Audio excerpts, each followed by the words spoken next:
Supreme কোর্টে গেল রাজ্য, সেখানে একটা সময় ব্যয়, শুধু সময় ব্যয় নয়, আর্থিক তুমি কার টাকা খরচা করছো? তুমি হাইকোর্টে মামলা হচ্ছে, সেটাও দেখুন, হাইকোর্টে মামলা করতে গিয়ে মেট্রো রেলও মামলা করছে, সে টাকাটাও আমার টাকা, আপনার টাকা।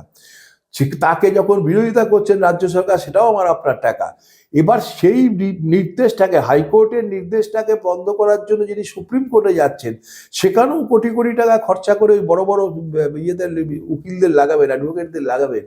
এই টাকাগুলো তো বাংলার মানুষের টাকা। এ টাকা তো মমতা ব্যানার্জির পৈতৃক সম্পত্তি নয়, ওনার পিতারটা রেখে দেওয়া টাকা নয়।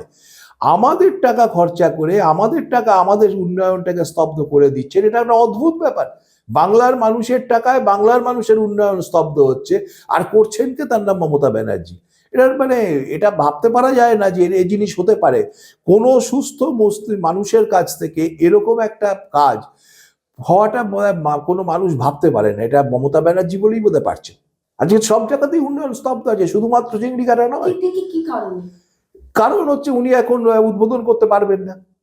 এখন এই কাজগুলো হলে মানে কেন্দ্রীয় সরকারটা ওনার বসংবদ্ধ নয়, ওনার কথা মতন চলবে না।